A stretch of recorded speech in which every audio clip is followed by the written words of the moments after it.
Assassin's Creed is a narrative-based series, and as such, there have been a lot of stories told throughout the last 16 years. Some phenomenal, and some not so much. The highs and lows of this franchise has come with it a polarizing set of narratives, and I thought I would do what I do best, and try and look through each game to decipher which of these stories is the best. Like all of my videos and any conversation, this is actually just my opinion, and as such I would love to hear your guys' opinion in the comments down below, which I'm sure won't cause any arguments because my comment section are always filled with joy and sunshine and rainbows. Without further ado, this is every single Assassin's Creed story ranked from worst to best. Oh, and before we get into the video, these videos cannot happen without my patrons over on patreon.com/ArunWyn Productions. Thank you so much to them. Check out the link in the description for extra content. 13. Odyssey. Sitting in an unsurprising last place, we have Assassin's Creed Odyssey, a game that for all intents and purposes doesn't have one coherent story. Due to the lore-breaking decision to include dialogue options in Odyssey, the game comes with it multiple different plot threads and multiple different endings, including a grand finale in which you sit down with a selection of potentially dead characters. This leaves the possibility for the ending to be incredibly awkward, which in turn makes it possible to play Odyssey wrong. Obviously, in any narrative game, this shouldn't be possible. Take for example GTA 4, in which Nico is given a choice at the end of the game to kill his arch nemesis. Regardless of whether you choose to kill him or not, it leaves the game with a poignant and meaningful ending, but this isn't the case in Odyssey. The amount of times this faux RPG allows you to contradict Cassandra's supposed character traits, or make decisions that break the emotional connection to the story being told, are too many to count, and it leaves the central narrative being messy, unfocused, and unengaging, which is too much to put it any higher than last on this list. At 12, Unity. At number 12 we have AC Unity, a game which for all intents and purposes should have been great, and if Ubisoft hadn't been obsessed with fucking money, it would have been, if they'd just given it one more year in development, but alas, we got what we got.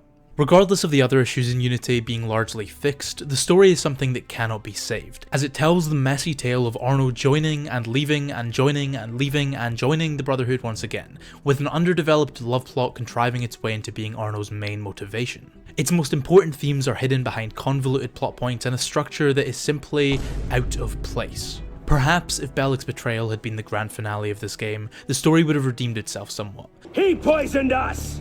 Peace with the Templars is a fairy tale. But it ends up with its main antagonist being underwhelming, a trend you'll probably see more in this video. Along with that, the protagonist is consistently inconsistent in his motivations, and the actual plot threads as a whole are largely forgettable. God, I wish Unity was as good as I think it is. 11. Syndicate. Syndicate makes up for what Unity lacked in character building, but its plot is riddled with cliché and stereotype. The two protagonists, although more fleshed out in their motivations than Arno, are both incredibly one-note, with Jacob's obsession with cracking one-liners and Evie's stoic, serious nature being as far as the character writing is taken. We'll call ourselves the Rooks. You were never good at chess either. The story itself tells of the twins reclaiming London from Templar control, the most baseline Assassin's Creed plot ever, but it does so without the personal connection between hero and villain, as was done with Connor and Haytham, Ezio and Rodrigo, Bayek and the Order. It is instead the most generic drawing of a mustache-twirling evil capitalist, and his eventual downfall at the hands of the twins isn't a particularly rewarding payoff. Let's.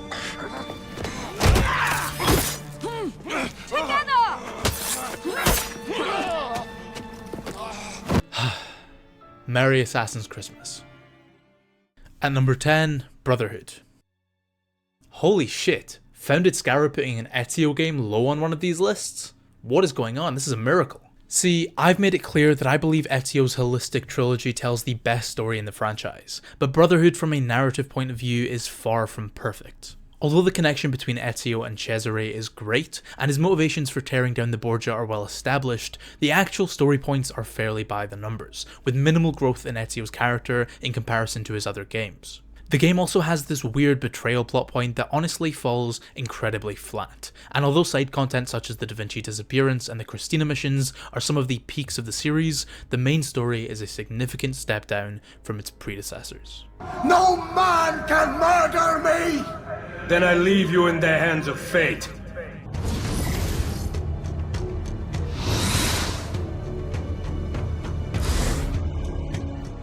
Before I continue, I would like to thank Avenir for sponsoring this video. Now, I spend a lot of time in front of screens, and if you play a lot of games, I imagine you do too, and that is why you need Avenir's Ascender's blue light blocking glasses. I've been wearing these glasses consistently for months now, and they have made a huge difference on my energy levels, on my sleep, on my general ability to work for longer periods of time. In the description down below, you can find a link that will give you 25% off Avenir's Ascenders, and I would heavily recommend them to anyone who spends a lot of time in front of screens. Thank you again to Avenir for the code, check out that link in the description. 9. Rogue. Now I know a lot of people love Rogue's story, and I can admit that the relationships and emotional events it presents are very emotionally charged. However, the problem with Rogue is that there's not enough foundation to make its emotional payoffs completely work. Shay's abandonment of the Brotherhood, whilst understandable, doesn't hit us with the right gravitas, because it's not well established as to why he cares for the Creed. The personal relationships he has with his fellow assassins are certainly there, but for a game about switching perspectives of philosophy, it severely lacks the ethical questioning that should come with that story. Also, this game did that really awkward thing where characters like blatantly say other characters' names to introduce them, and I always piss myself laughing when that happens. It's fucking hilarious. Nearly counts for nothing, Shay. I make my own luck, Liam. 8. Valhalla.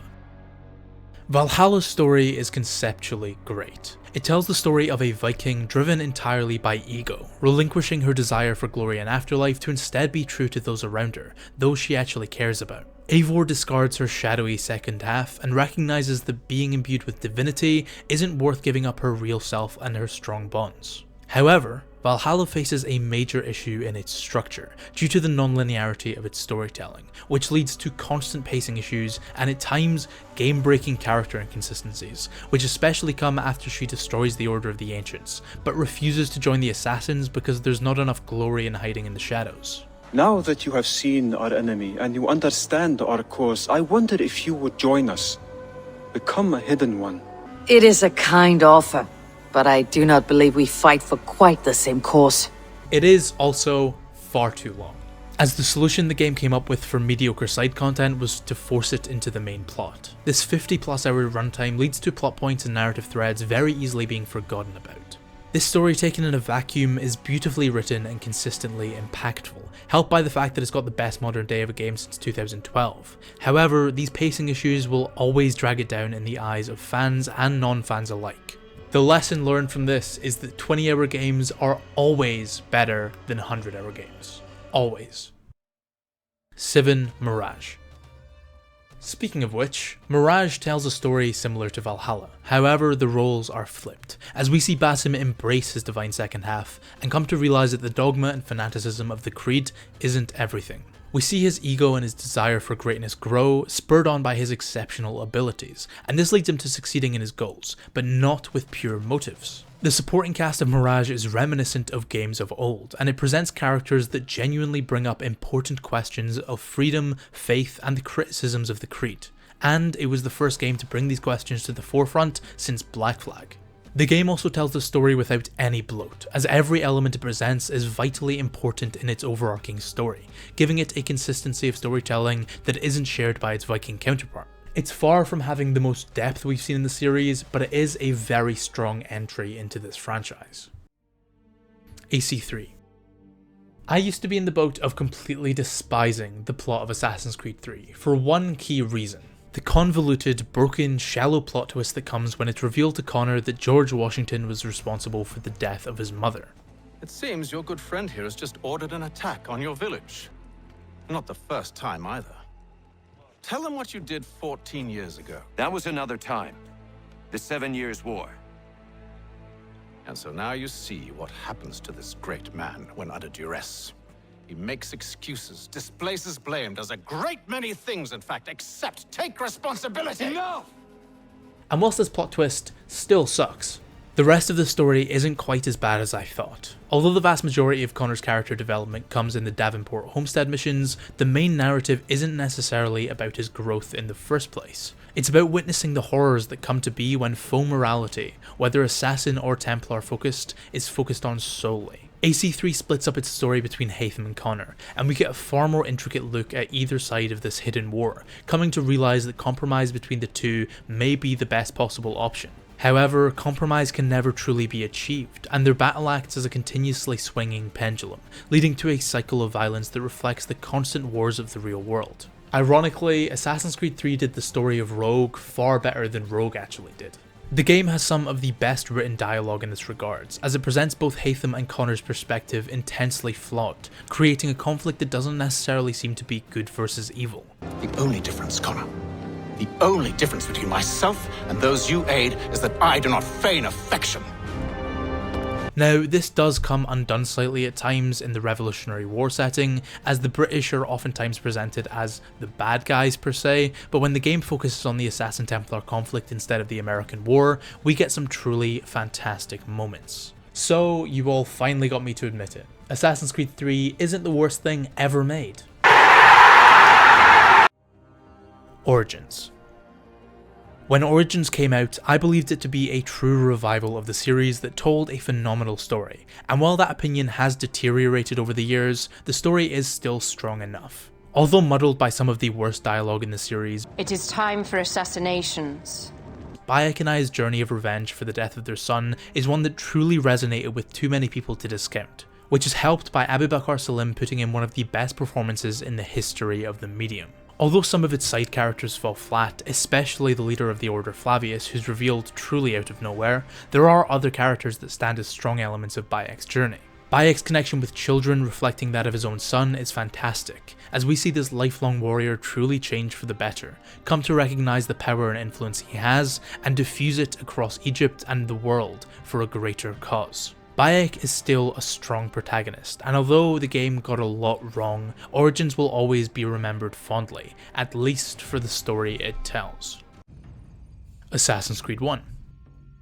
AC1 is a game that reads like poetry. Its intricate and multi-dimensional world and character building is so flawless that it's heartbreaking to see that it's contained within traditionally boring cutscenes that fail to entirely engage the player.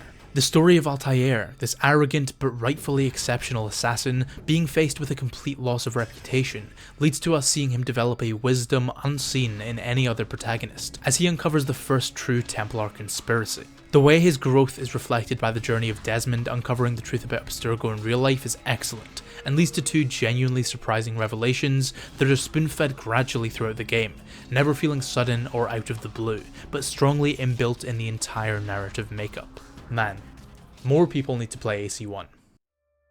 Assassin's Creed 2. Assassin's Creed 2 is the quintessential example of the hero's journey, a journey that is told perfectly. It is a good life we lead, brother. At best, may it never change. And may it never change us. Taking a brash noble and stripping him of all glory and nobility, forcing him to find a greater cause to fight for, and preventing him from becoming the spoiled, power-hungry man he could have easily became, is an excellent premise that is paid off with genuine growth and development. Ezio consistently learns from his faults and his arrogance, realizing steadily that himself and his family are far from the greatest worry, and that he has a responsibility not just to him and his own, but the entirety of humanity. The game is littered with such excellent side characters, making every encounter leave Ezio with a unique lesson and feeling, and it develops him from a boy to a man. Don't you recognize me? It's me, Mario! I don't think it's a hot take to say that Assassin's Creed 2's story is a large reason for the vast majority of the fanbase being fans in the first place. Black Flag. What was interesting about Black Flag was how it put a twist on everything we'd seen before. Of course, it did it with the transition of naval gameplay, but it also did it in story, presenting another arrogant and greedy protagonist. But instead of taking everything away from him immediately, the game gradually leads Edward down the path he chooses, and forces him to witness where that path will inevitably take him, to his death. Edward's eventual belief in the Creed and the Brotherhood doesn't come from him having nowhere else to go. It comes from a natural realization that the Creed serves a better purpose that is truly aligned with his own values, and truly aligned with the greater good. It's an incredible character study that is patiently told, leading to payoffs that are genuinely heart-wrenching, as we see Edward's brethren die off and his selfish perspective challenged both in dialogue and in action. Black Flag is a lesson in writing character arcs, as no change in Edward ever feels forced or unnatural, but always stands as a consequence of his own actions. And for that reason, Black Flag stands almost at the top of this list. But there's one game that may stand as always the pinnacle of storytelling in this franchise. Assassin's Creed Revelations. Assassin's Creed Revelations, the culmination of 3 games prior, the climax of a modern day plotline that was at its peak, the end of Ezio's journey as he slowly becomes disillusioned with the Creed, thanks to the memories of his own ancestor, and thanks to his relationship with Sofia Sartor, the first spark of normal life Ezio comes across in decades. We see Ezio allow himself to pass the torch to the next generation of assassins, recognizing that he is only a man and can only fight for so long, realizing that he needs to truly take on his role as mentor, not leading the assassins but teaching them, and teaching Desmond the great truths he's come to learn on his journey. And it comes to a close with one of the greatest scenes the video games medium has ever seen. Another artifact. No. You will stay here. I have seen enough for one life.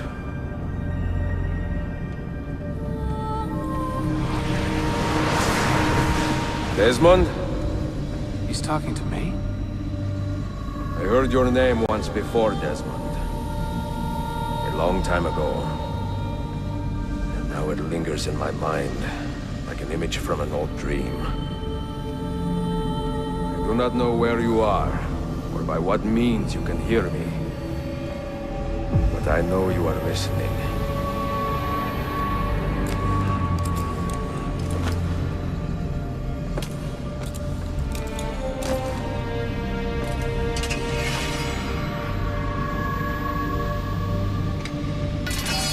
I have lived my life as best I could, not knowing its purpose, but drawn forward like a moth to a distant moon. And here at last, I discover a strange truth. That I am only a conduit for a message that eludes my understanding. Who are we, who have been so blessed, to share our stories like this? To speak across centuries. Maybe you will answer all the questions I have asked. Maybe you will be the one to make all this suffering worth something in the end. Now, listen. And that is every Assassin's Creed story ranked from worst to best, and I can't wait to see this comment section. If you enjoyed the video, it would really help me out if you could hit like, and if you're new here, make sure to subscribe with post notifications turned on. Also feel free to check out my Patreon. A Patreon exclusive video is down there already. With that being said, thank you so much for watching. I've been Joe, aka Found a Scarab, and I'll see you in the next one.